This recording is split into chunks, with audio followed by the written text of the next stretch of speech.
ఇంధనం, విద్యుత్ విషయంలో కూడా ఈ బడ్జెట్లో ఒక స్పష్టమైన సంకేతం ఉంది.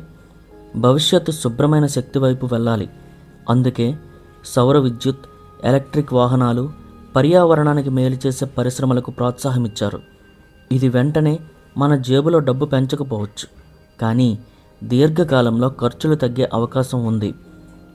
ఇప్పుడు చాలామందికి ముఖ్యమైన విషయం ఏంటంటే పన్నులు. ఈ బడ్జెట్లో ప్రభుత్వం పెద్దగా షాక్ ఇవ్వలేదు, కానీ పన్నుల వ్యవస్థను క్రమంగా స్థిరంగా ఉంచాలని ప్రయత్నిస్తోంది అని మాత్రం అర్థమైంది.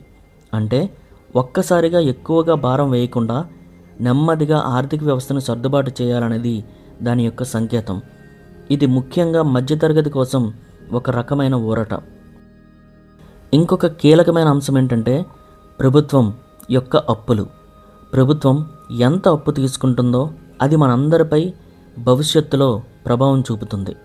ఈ బడ్జెట్లో ప్రభుత్వం అప్పులను క్రమంగా తగ్గించాలనే లక్ష్యాన్ని మళ్ళీ చెప్పింది. ఇది వినడానికి బోర్గా అనిపించవచ్చు, కానీ దీని అర్థం భవిష్యత్తులో వడ్డీ రేట్లు, ధరలు నియంత్రణలో ఉండే అవకాశం ఉంది.